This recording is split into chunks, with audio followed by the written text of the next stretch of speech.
Olá pessoal, muito bem-vindo ao nosso canal do YouTube. Antes de entrar no tema de hoje, te peço que se inscreva no nosso canal, dá o seu like aí, ativa o sininho aí, tá bom? E assim você estará nos ajudando também a divulgar o nosso canal e levar adiante as nossas mensagens aí, sempre algum tema de meditação, coisas boas que só contribuem para o bem. Esse é o nosso objetivo. Temos aqui também os nossos livros, Obreiro Aprovado, uma obra focada na vida do obreiro. Nosso segundo lançamento, A Guerra Mais Longa da História. Muito atual, tudo a ver com a situação também do momento. Então, se inscreve aí no nosso canal, nos ajuda aí, tá bom? E vamos ao nosso tema de hoje. Salmo 23. Interessante, esse salmo diz: O Senhor é o meu pastor e nada me faltará. E aí segue uma lista, vamos dizer, de coisas boas, de bênçãos ali, né? Que o salmista diz sobre o Senhor. O interessante é nós notar aqui que ele diz assim: o Senhor é o meu pastor. Então, se ele fez do Senhor o seu pastor, então ele lista uma série de bênçãos ali para frente, né? Diz que ele deitar-me faz em pastos verdejantes, guia-me mansamente, águas tranquilas, refrigera minha alma, guia-me pelas veredas da justiça, por amor do seu nome. Quer dizer, coisas maravilhosas, interessantes, muito conhecido esse salmo. Porém, a gente às vezes esquece do primeiro detalhe, que ele diz assim: o Senhor é o meu pastor. Tudo que está dali para frente é possível quando o Senhor é o nosso pastor. Então, se o Senhor não é o pastor, não tem essas bênçãos que está na sequência. É interessante nós observarmos isso, né? Fazer do Senhor o nosso pastor. Então, temos essas promessas da bênção e da segurança. Estamos vivendo tempos difíceis, sem dúvida alguma, e é cumprimento das palavras de Deus, dos avisos finais. Temos em muitas passagens bíblicas proféticas as advertências do tempo do fim. E sem dúvida esse mal que está assolando é mais um sinal, é a sequência dos sinais de que o tempo está esgotado. A gente tem chegado a um tempo de escolhas, um tempo de decisão. Não pode mais ser adiado porque o tempo encerrou, sem dúvida alguma. Essa é a grande mensagem desse mal que está afligindo e perturbando todo mundo aí, né? Somando-se às demais crises e problemas que já vinham, né? Então, é essa intensificação dos problemas, desse gemido, desse aperto, que a Bíblia coloca como sinal da volta de Cristo, sinal do fim, certo? Então, muito se prega prosperidade num sentido meramente financeiro, muito se prega interesses humanos, pessoais, terrenos, né? Vinha se pregando, e agora, diante dessa crise, está se mudando o foco, graças a Deus. Então, uma coisa dolorosa e difícil, mas que Deus sempre tem um propósito maior. Então, através dessa situação, está havendo um despertar espiritual. Estão cumprindo o que Jesus disse: levantai as vossas cabeças, olhai para cima, né? É tempo de colheita. Então, a gente precisa olhar para a palavra. Então, é muito comum esse salmo de pegar: o Senhor é o meu pastor, nada me faltará, e tá? Mas a gente esquece da condição: o Senhor é o meu pastor. Então, tem muita gente que não tem Deus como o Senhor, o pastor da sua vida, mas quer as bênçãos, né? E quer continuar vivendo uma vida independente, distante de Deus, nos seus pecados. E agora está esse problema que está sacudindo todo mundo, e o bom é que está fazendo o povo olhar para cima, né? Então, diante dessas muitas pregações, por exemplo, Deuteronômio 28, onde muito se usa e se fala essa palavra para pregar bênção e prosperidade, né? Mas apenas as pessoas olham o capítulo, pelo menos até do versículo 1 até o versículo 13, por ali, né? onde tem uma lista de bênçãos, mas da mesma forma esse capítulo começa dizendo que se deres ouvido à palavra de Deus, aos mandamentos do Senhor e passar a obedecer. Só que vai até o verso 13. Do verso 15 em diante, ali, 14, 15 em diante, a maioria daí não fala. Porque ali diz o seguinte, que se não obedecer e não guardar a palavra do Senhor, diz que as maldições alcançarão as pessoas, tá certo? As maldições alcançarão os males, as enfermidades e tudo mais. Então, momentos de crise é momento de reflexão também, é momento de refletir. Por que esse mal está perturbando tanto? Né? Alguma coisa, alguma finalidade há. Então, quando a gente olha para a palavra, há sim um abandono, ou estava havendo, né? Tudo cumprimento da palavra, que é a palavra de Deus, segundo as próprias palavras de Jesus Cristo, Mateus 24, entre outras. Aí fala uma lista de coisas, falsos profetas, falsos cristos, né? E o aumento das doenças, dos terremotos, das tragédias, todas essas aflições, o aumento das guerras, né? Rumores de guerras, enfim, tudo tem se intensificado como nunca antes. Então, isso é sinal de que Cristo virá. Bom, aqueles que duvidam disso, a gente tem que dar uma olhada para a fidelidade com que se cumpriram as outras profecias, por exemplo, sobre o nascimento de Jesus. Se você olhar os profetas, e principalmente Isaías, que é considerado como profeta messiânico, ser tão clara e tão ampla as profecias dele, todos os detalhes da vinda do Messias, como ele ia nascer, viver e ser sacrificado, cumpriu-se fielmente todas essas profecias, de uma maneira muito pontual. Então, da mesma forma, é uma garantia que fortalece a nossa fé de que a segunda promessa, ou a promessa da segunda volta de Cristo, o arrebatamento da igreja, também vai se cumprir.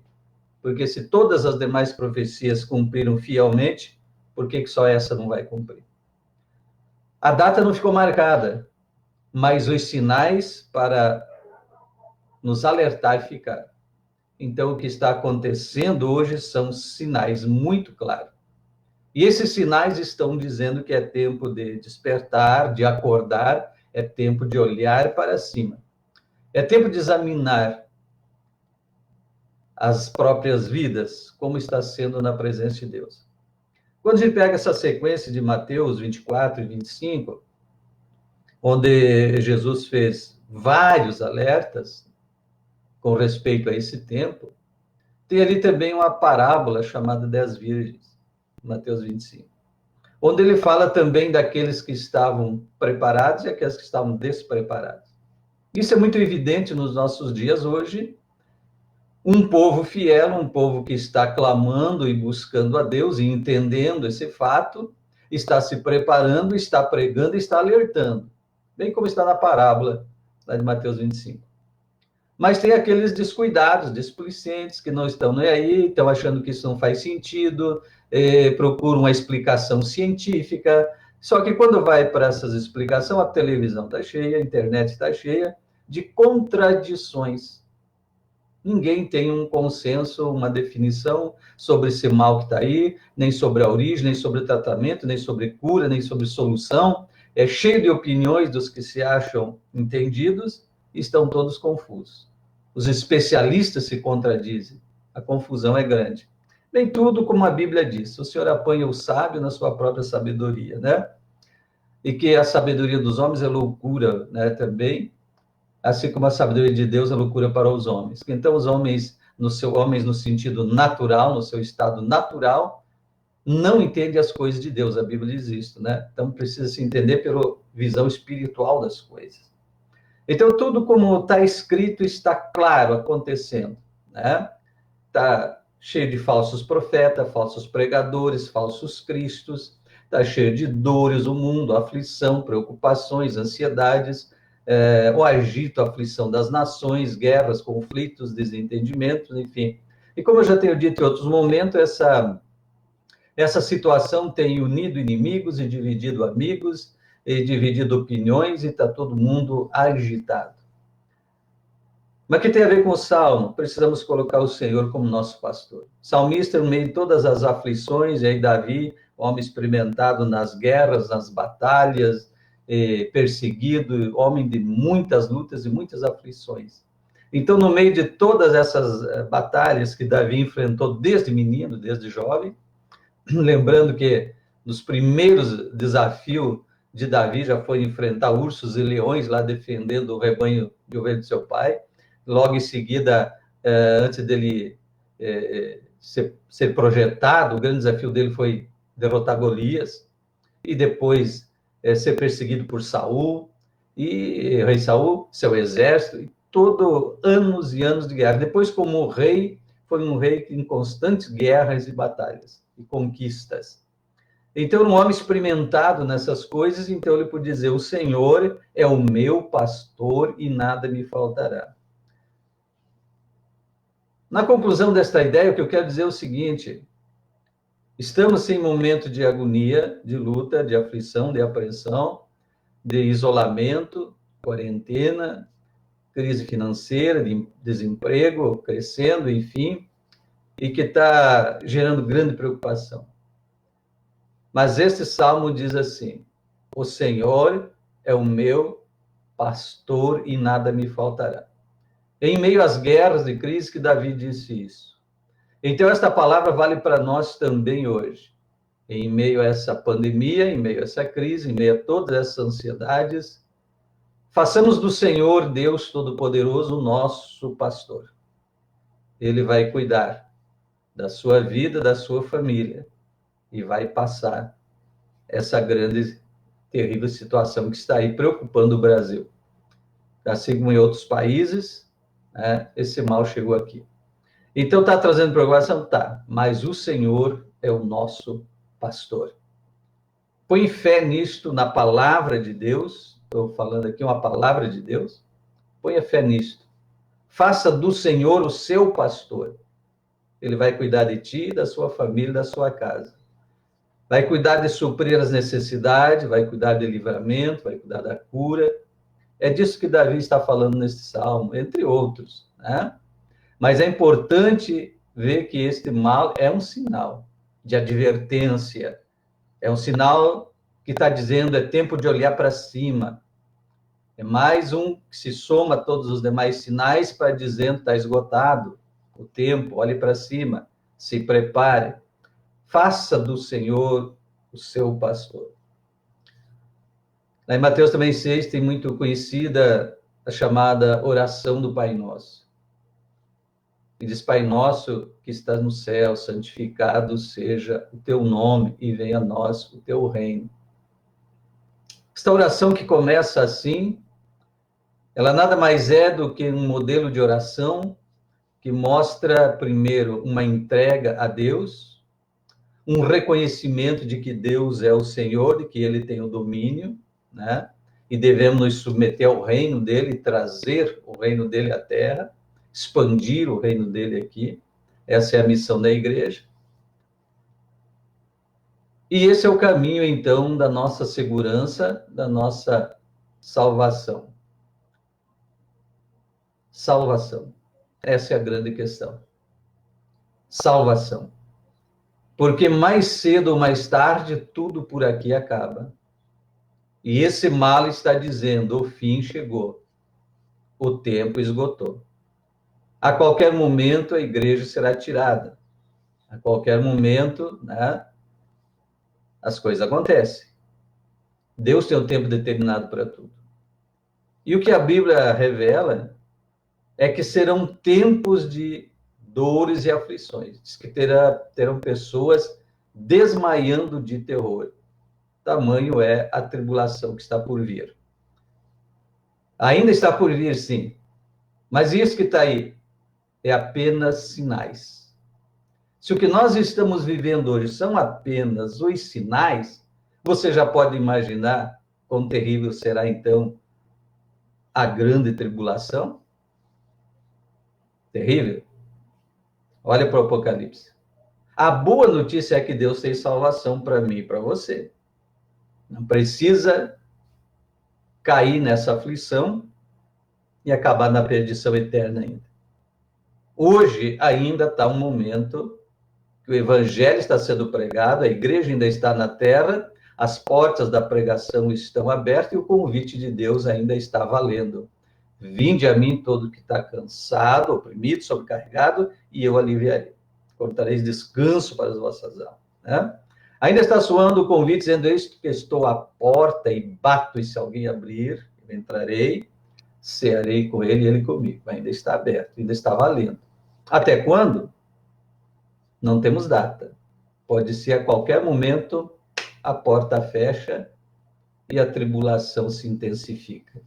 E aí vai haver choro, ranger de dente e aflição, mas aí passou o tempo. Então, tudo isso é advertência e tudo isso é momento.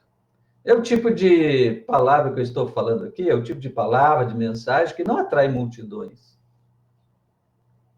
E esse é o negócio, né? Palavra, a heresia, o engano, a falsa prosperidade, vamos dizer assim, porque falsa porque quando você foca só coisas materiais e terrenas, ela é uma prosperidade que te afasta de Deus, ela é falsa, ela é ilusória. Tudo que vem aqui acaba aqui, certo? E era o que mais vinha se pregando. Então, muitos desses pregadores hoje estão sem agenda, porque a crise bateu, encurtou as finanças do povo, encurtou finanças na igreja, os eventos estão cancelados por causa do isolamento, né? E esses pregadores de multidão que vêm agradar o povo com palavras falsas, com prosperidade falsa, com promessas falsas que Deus não mandou dizer, estão sem agenda. Esse é o agir de Deus. Né? Porque é necessário um verdadeiro despertar na igreja, um verdadeiro avivamento na igreja, é preciso voltar ao verdadeiro, que seja palavra e oração.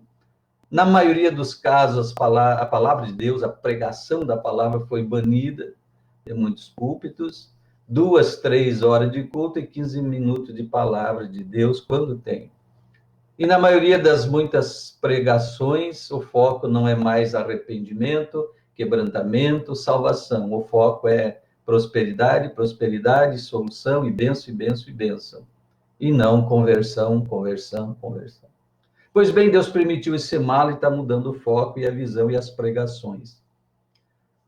Pessoas anônimas agora estão toda hora nas lives, na internet, postando mensagens. E o bom é que está mudando o foco da mensagem. Os focos agora está vindo, te desperta, olha para cima, olha para Deus, volta para a palavra, volta para a oração, vamos buscar a Deus.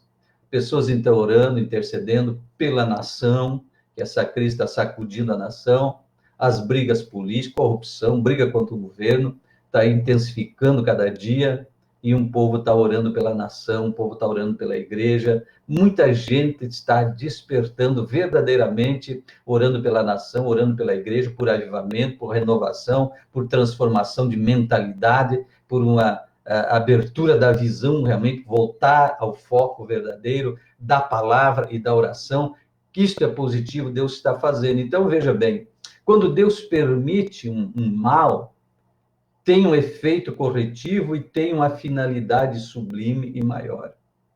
A própria palavra nos adverte que a correção, no momento da correção, ela não é de prazer. Quem é que gosta de sofrer? Quem é que gosta de dor? Né? Só uma pessoa doentia. Mas no natural, no normal, ninguém gosta de dor, ninguém gosta de aflição, das coisas. Mas por que sobrevém? E aí alguns sem entendimento até murmuram de Deus, como é que Deus, que é amor, que é tão bom, permite? Porque houve muitas pregações aí dando uma visão errada de Deus.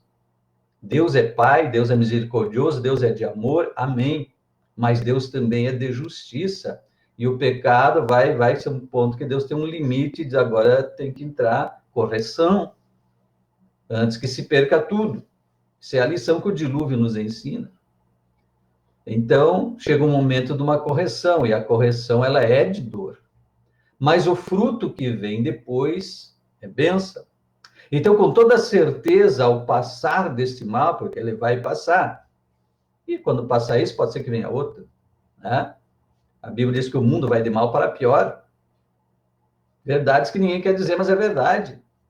Podemos ter uma solução para isso, como não tivemos há pouco tempo o H1N1, entre outros, foi terrível, vai para lá, né? Passou, conseguiram vacina, mas agora tem um pior. Então, a Bíblia se cumpre. Mas toda a correção, ela é dolorosa, mas ela traz depois um fruto de paz, né? De vitória. Então, isso também está fazendo uma separação na igreja. Aqueles não muito fiéis e não muito fervorosos estão desanimando, estão recuando e talvez alguns nem voltem. Mas aqueles fiéis estão mais quebrantados e buscando a Deus. E sempre um avivamento não vem com todos. O avivamento vem com os remanescentes. Uma renovação começa com os remanescentes.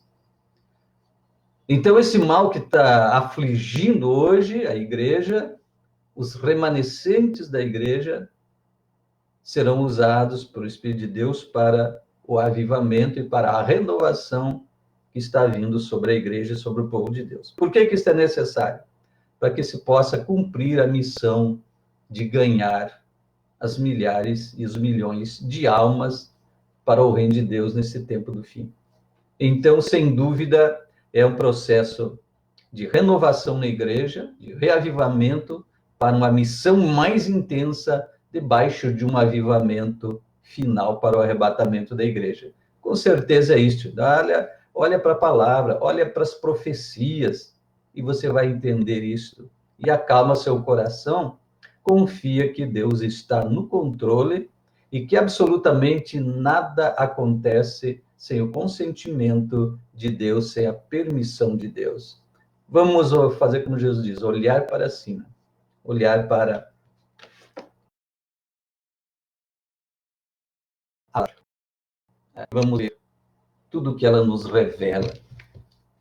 Tira tempo para ouvir a palavra, para ler a palavra, para estudar a palavra, para entender o que está acontecendo nesse contexto.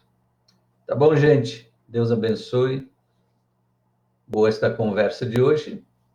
E, Pastor Alexandre, paz do Senhor, aquele abraço, Deus abençoe. Obrigado por nos prestigiar aí. Compartilhe e passa adiante. Então tá, pessoal. Este é o foco. Voltar às raízes do verdadeiro evangelho. Palavra de Deus, oração, conserto, que é tempo para isto. Deus virá e virá em breve. Um abraço, Deus abençoe. Até logo mais, uma próxima aí, querendo Deus.